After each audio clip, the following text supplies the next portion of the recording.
Welcome to this information session on the Education, Health and Care Needs Assessment Process with Send and You, Sendias.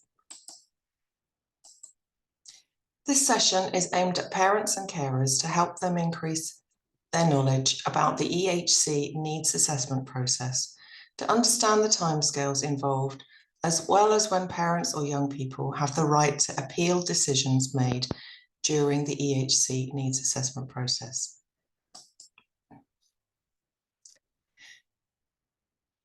Send and You Sendia service provides the Send Information Advice and Support service for Bristol, North Somerset and South Gloucestershire. We provide free, impartial and confidential information, advice and support for children and young people with Send and their parents and carers and professionals. So what is an EHC needs assessment? It's a statutory or legally binding process set out in section 36.2 of the Children and Families Act, which takes a detailed look at a child or young person's special educational needs, as well as any health and or social care needs that the child or young person may have. It also considers the support or special educational provision they may need in order to learn. An Education, Health and Care Plan is the legally binding document that is created using all of the information gathered during the assessment and produced at the end. The plan must cover all of the child or young person's educational needs and the special educational provision they need in order to meet their outcomes, and may also include health and or social care needs and provision where this is applicable to the child. It's important to understand a few key definitions because it will be relevant to the legal test in applying for an EHC needs assessment. So according to the definitions set out in section 20 of the Children and Families Act, a child has SEN when they have a learning difficulty or a disability which calls for special educational provision to be made for them.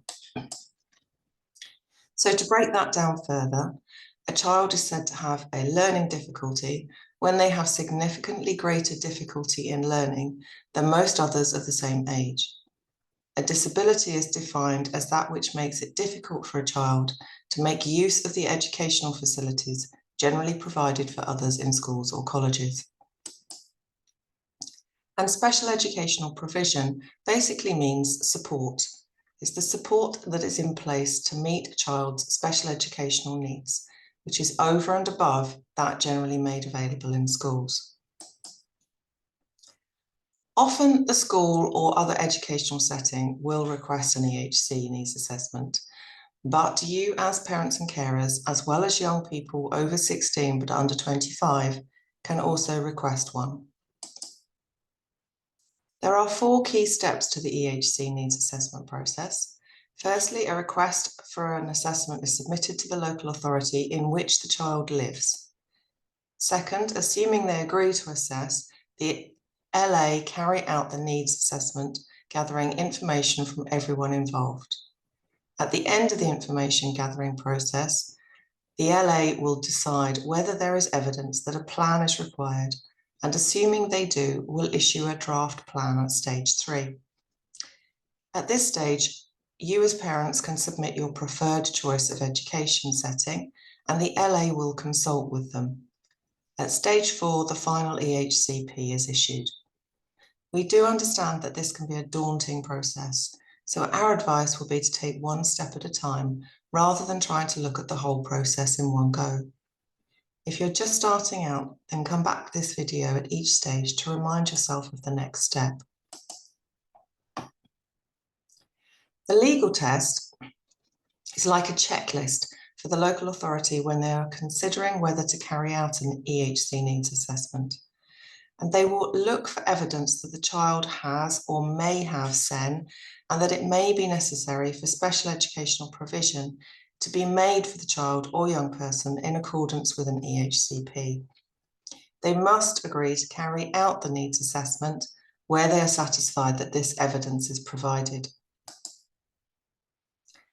So the clock starts ticking on the date that the LA received the request for an EHC needs assessment. The LA have 6 weeks to decide if they're going to carry out an assessment and must inform you of the decision at that point, giving reasons for their decision and giving your right of appeal if you do not agree with the decision. Once the assessment begins, the LA have about 16 weeks to carry out all the assessments and gather reports and information together. They must then inform you whether they intend to issue an EHC plan and of your right of appeal if this is not a decision that you agree with. They will issue a draft plan and then must issue the final plan 20 weeks from the date the initial request for assessment was received. Again, you have a right to appeal the content and or the placement or school named in the plan once it's finalised. So step 1, requesting an assessment. Where a school is applying for the needs assessment, they should involve you and, where appropriate, the child or young person. If school are not applying and you're doing this yourselves, we would suggest having a conversation with the setting in advance, as they will be asked to submit evidence to the LA once the application goes in. So it is best, wherever possible, to work together, although we realise this isn't always possible. Where a child is out of school or has recently moved, it is worth getting in touch with any previous settings, especially if they may have evidence to support your request. If you're applying individually, do include your views and your child's strengths, weaknesses, and areas of difficulty in any area of their development. So this could be their academic progress, but can also include concerns around their social and emotional development, any communication and interaction difficulties, physical or hearing or vision impairments. Where a child or young person is able to express their own views on how things are working in school and what they're finding challenging, they should be encouraged to do so. Once these points are made and a description of any SEN that they have, or where you have concerns that they may have been submitted, you should also submit any relevant evidence to back this up and demonstrate why an EHCP may be needed. So any individual progress reports from school, attendance records, support plans, as well as health or social care reports documenting diagnoses or interventions will all be useful at this stage. When a local authority has received a request from a parent, they will write out to the education setting and health and social care for any information that is already held on the child. Where the request has come from the school, the LA will also then write to the parent and young person for their views. In making the decision whether to assess, the LA will also consider whether there is evidence that despite relevant and purposeful action to identify, assess, and meet the needs of a child, they are not making expected progress. As I said before, this can be about any area of development.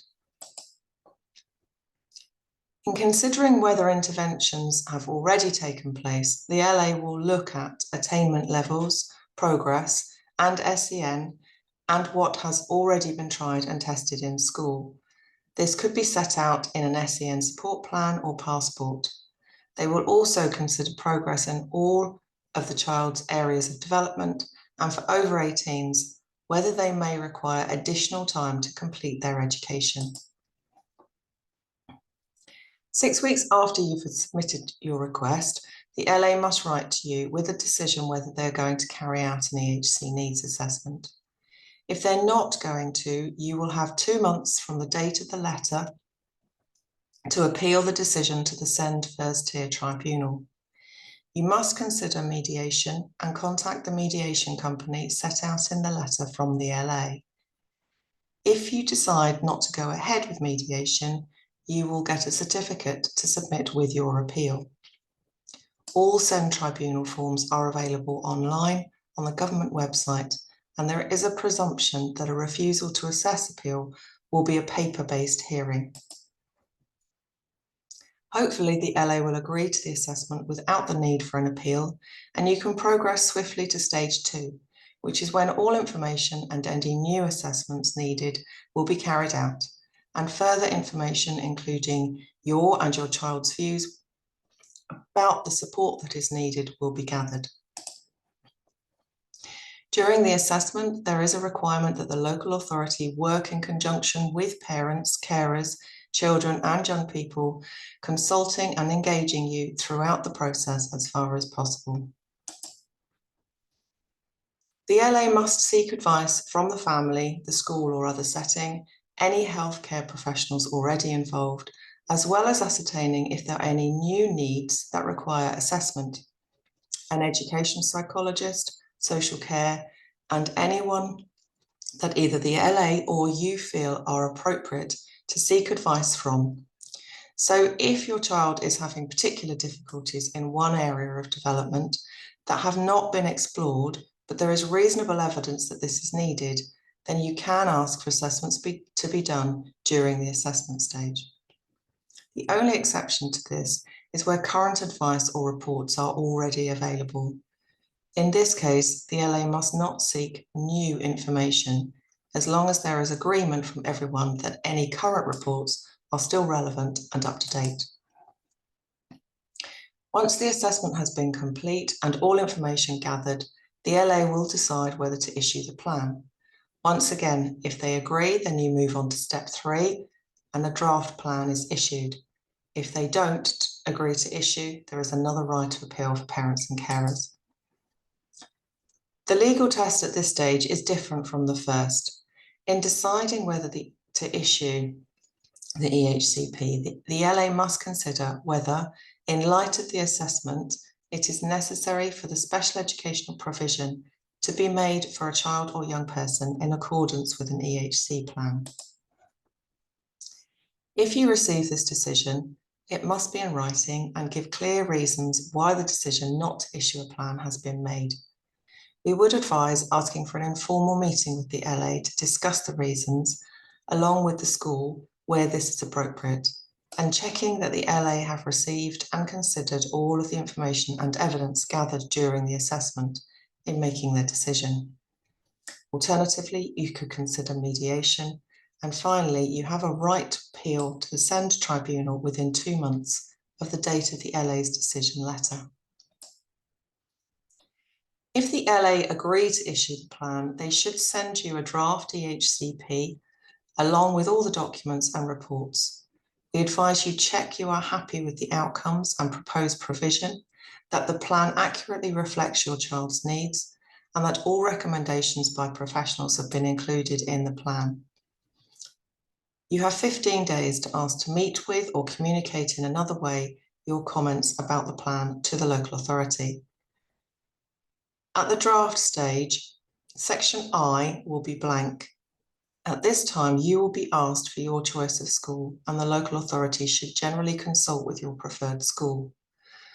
The LA will then finalise the plan, which must be within 20 weeks. You will have another right of appeal if you are unhappy about the content of the final plan or the school or setting named in section I. The final plan must contain all of these sections. Sections B, F and I are the legally binding sections of the plan, which can be appealed through the SEND tribunal. Parents can also ask for recommendations to be made to the health and social care components to the plan, where they are appealing either B, F and or I. Once the final plan is issued, the local authority have a legal duty to ensure that the provision in section F is being provided and to review the plan at least every 12 months. We hope you found this session useful, but for further information, you may wish to see our website resources on checking your draft EHCP, annual reviews, or take a look at our EHCP frequently asked questions here. Thank you for watching.